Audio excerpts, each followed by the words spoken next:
The proverb is Rume, Rimwe, Harikombi, Churu. So let's break that down word for word so we can see the imagery the ancestors were using. Rume, a big, strong man. Not just any man, but a strong one. Rimwe, meaning one. Harikombi, cannot surround or encircle. Churu, an anthill, specifically a large termite mound. Literally, it means one man cannot surround an anthill. So we want to put it into cultural context. Now, why an anthill? In Zimbabwe, anthills are not just little pieces of dirt. They can be massive, towering over people and spanning several meters in diameters. They are solid, complex, and sometimes even used for farming because the soil is so rich. Imagine a hunter or a farmer trying to guard or surround one of these massive mounds. No matter how wide he spreads his arms, there is always a side he can't see. There is always a gap.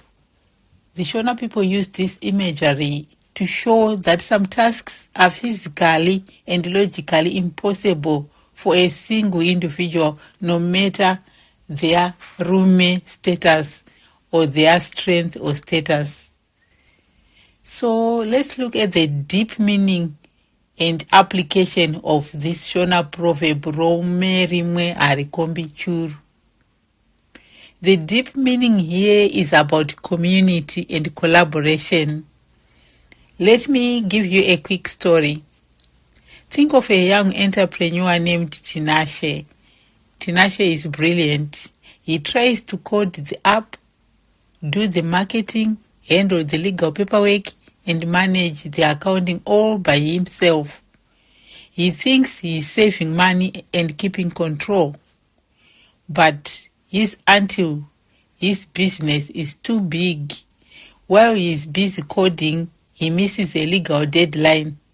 While he is doing accounting, he loses a customer. The life lesson: humility. To admit that you are one man and the task is a churu isn't a sign of weakness, it's a sign of wisdom. Success is not a solo sport. We need Rimwe, we need others to stand on the other side of the mound so that nothing crawls out unnoticed. So let's look at the English equivalent.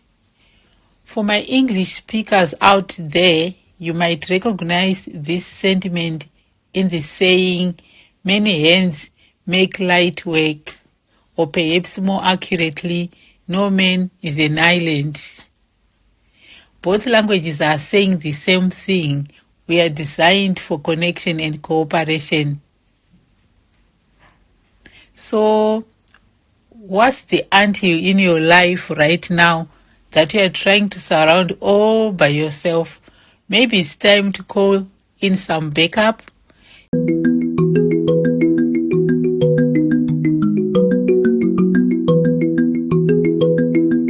We are often told that to succeed, we need to be the strongest, the fastest, or to have the most resources.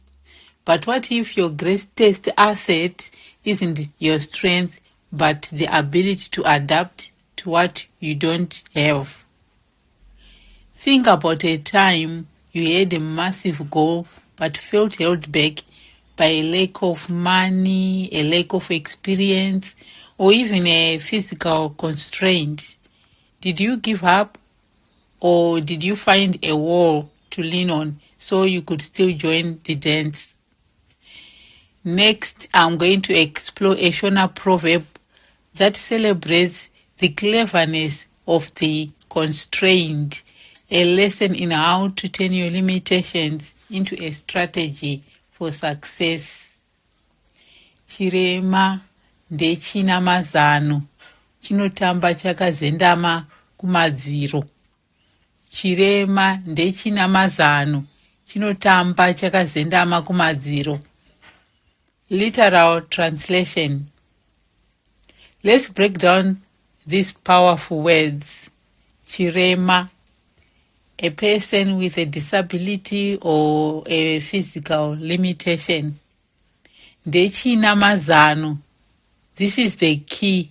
It means is the one with wisdom or plans or one who is resourceful. Chinotamba, it dances.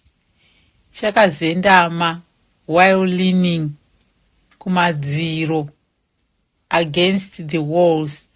So literally, this proverb means the person with a disability is the one with the plans. They dance while leaning against the walls. So let's put this Shona proverb into cultural context. In Shona culture, the zero or wall is more than just part of a house. It's a symbol of stability and support. Imagine a village celebration. The drums are loud, the energy is high, and everyone is dancing. Historically, the Shona people did not see a physical limitation as a reason to be excluded from the rhythm of life. This proverb highlights that a person who cannot stand unsupported doesn't just sit in the corner. They use their mazano or their cleverness to identify the wall as a tool. The wall becomes an extension of their body. By leaning, they gain the stability they need to participate fully. It's a beautiful image of working with your circumstances rather than being defeated by them. The deep meaning and application. The deep meaning here is about strategic resourcefulness. It's easy to dance when you have perfect balance, but it takes true intelligence, mazano, to dance when you don't. This proverb tells us that wisdom is more valuable than raw strength. I'll give you an actual life lesson. Success isn't about having no limitations. It's about knowing exactly where your walls are and using them. If you don't have the capital to start a business, your wall might be starting small as a side hustle. If you don't have the proper equipment, your wall is the creative work around you invent. It's about adaptive intelligence. Instead of acting foolish by trying to dance in the middle of the room and falling over, the wise person finds their support, leans in and keeps the rhythm. They don't let the lack of perfect conditions stop the dance of their progress. In the West, we often say, work smarter, not harder, or perhaps bloom where you are planted. But neither quite captures the grit of the Shona version. The Shona proverb reminds us that the leaning isn't a sign of weakness. It's a sign of a mazano, a brilliant plan. It's the intentional choice to use what is available to achieve what seems impossible. So what is your wall today? Instead of looking at your constraints and as barriers, look at them as supports. What mazano or clever plans can you create to work within your current situation and still reach your goals? You don't need to be perfect to join the dance. You just need to be clever enough to know where to lean.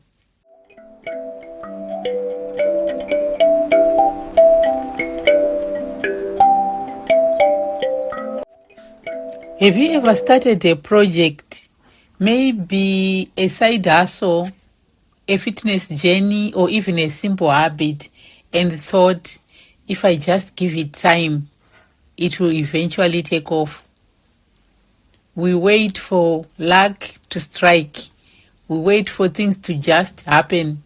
But months later, we are in the exact same spot. In Zimbabwe, the Shona people have a proverb that perfectly explains why some things in your life are thriving while others are dying on the vine.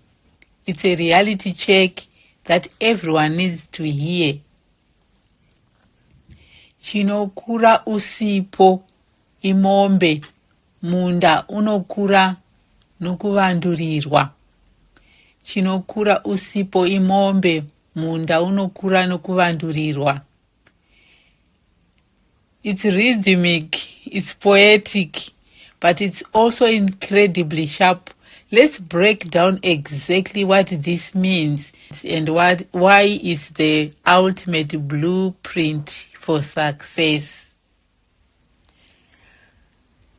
Chinokura, that which grows. Usipo, in your absence or while you are away. Imombe is a cow or livestock. Munda, a field or farm. Unokura, it grows. Nokuvandurirwa, through being reworked, weeded, or actively activated. So literally in summary, this proverb says that which grows in your absence is a cow. A field grows by being actively worked on. So let's put it into cultural context. To understand this, you have to understand Shona heritage. In traditional Shona society, wealth was measured in two main ways: cattle and crops. Cattle are passive wealth. You can let a cow out into the pasture, and as long as there is grass and water, that cow will grow fat and even multiply while you sleep. You don't have to stretch the cow to make it bigger. But the Munda, the field, that's different. A field left alone doesn't produce corn, it produces weeds. To get a harvest, you have to be there every day. You have to till the soil, you have to plant the seeds, you have to pull the weeds and chase away the birds. The field reflects the exact amount of work you put into it. So let's get deeper, the deeper meaning and a story. Here is the deep truth. Not everything in your life is a cow. Imagine two friends, Tinashe and Sarah. Tinashe inherits some land, his cow. He does nothing and the land value stays there. Sarah starts a small bakery, Munda. Sarah thinks, I've opened the shop, now I just wait. But she doesn't check the inventory, she doesn't tweak the recipes, and she doesn't market to consumers. A month later, she's out of business. The life lesson here is your character, your marriage, your business, and your skills are not cattle. They are fields. They require active cultivation. If you are absent from your own life, meaning you are not paying attention to the details, the weeds will take over. Success is not a destination you reach and then stop. It's a field you have to rework every single morning. So if you are looking for an English equivalent, you might think of the farmer's footprint is the best fertilizer. It means the same thing. Things thrive when the owner is present and active, or perhaps money doesn't grow on trees. It requires effort. So look at your life today. Are you treating your field like a cow? Are you expecting your dreams to grow while you are absent? Don't wait for the harvest if you haven't been in the dirt. Go out there and rework your field.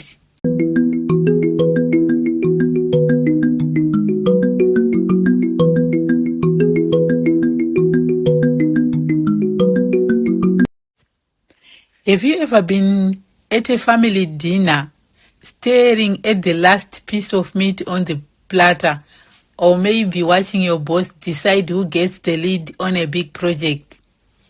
You want to ask for it.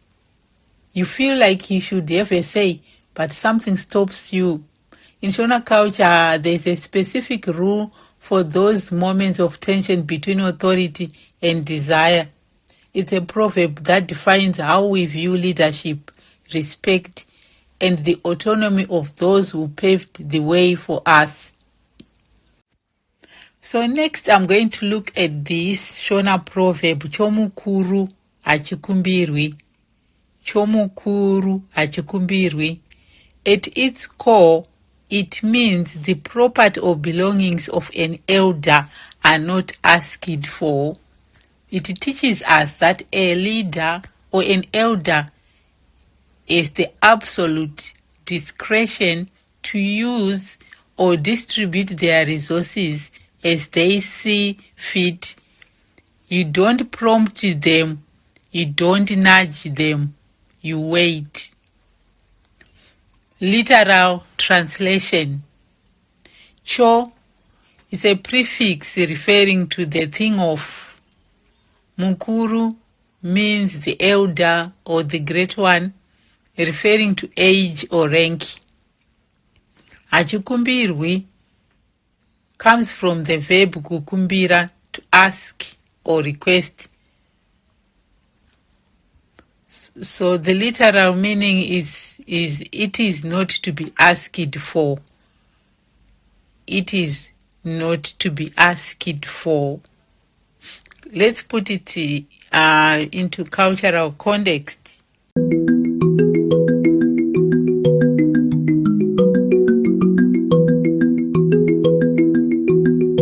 To understand why this matters, we have to look at traditional Shona society.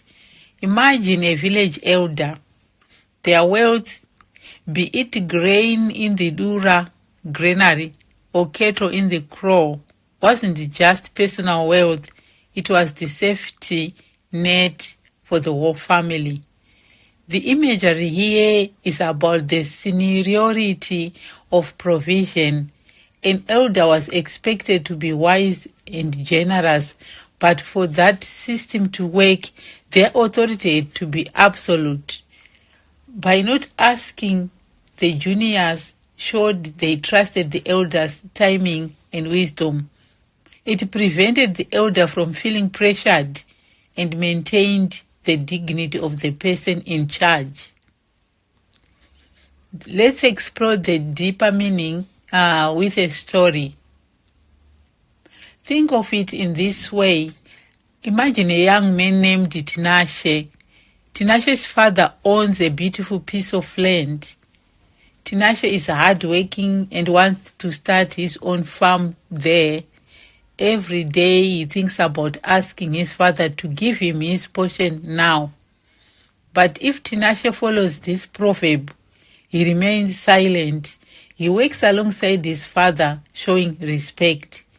One day, without being asked, the father calls Tinashe and hands him the title deeds. Why? Because the father saw Tinashe's maturity. The life lesson.